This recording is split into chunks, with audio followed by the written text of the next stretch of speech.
Tronglaobi bomb attack adu security gi asoiba leibadagi thokiba thodok oibana victim singi imung manungda ex gratia pibagi mahutta matik chaba compensation oina pifam thoi haina uripok apunba lob UAL gi vice president khwairakpam Tarun Kumar na lengakta takshilakli ngasi uripok apunba lob amasung uripok nupi apunba lob na sinduna pangthokpa pawgi mifam amada wafam asi phongdokladuna mahangna makhatana hai Tronglaobi da bomb gi attack chathaduna pikliba angang ani minungshi leitana hatkiba amade apok pina tamthina sokhanki bagi thodok aduga mari lainana khongjang changsiluba singda CRPF na nongmaina kaptuna miyoi ahum hatkibagi thodok sing ase akanba mawngda condemn tawi bomb gi attack aduda laikhidraba singi imung manungda state lengakna ex gratia oina lupa lakh tara piragani haina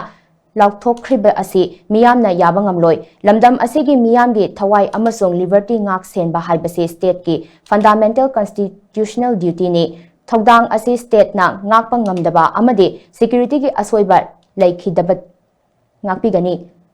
laikhidabadagi thodok adu thokibani maram aduna victim singi imung manungda ex gratia pibagi mahutta state na soikiba adugi matik chaba compensation oina pifam thoi thodok thokliba mafam adu irang asina chawna sokhalaba mafam ama oibana security gi checksin thorang matik chana lokhatlaga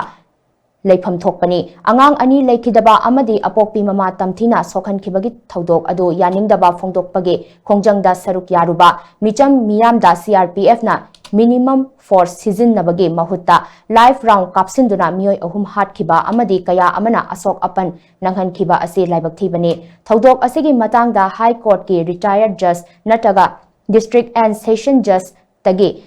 Tadaba Amana Luchingba Judicial Inquiry Committee Ama Semduna Tigat Hangadabani, Thodok Aduda Generamba Sing Matik Chaba Chairak Pibaga Loinana, victim Singi Imung Dasu, Matik Chaba compensation Pigadabani, CRPF na Mamangda Rims Hospital, Tera Bajar Amadi,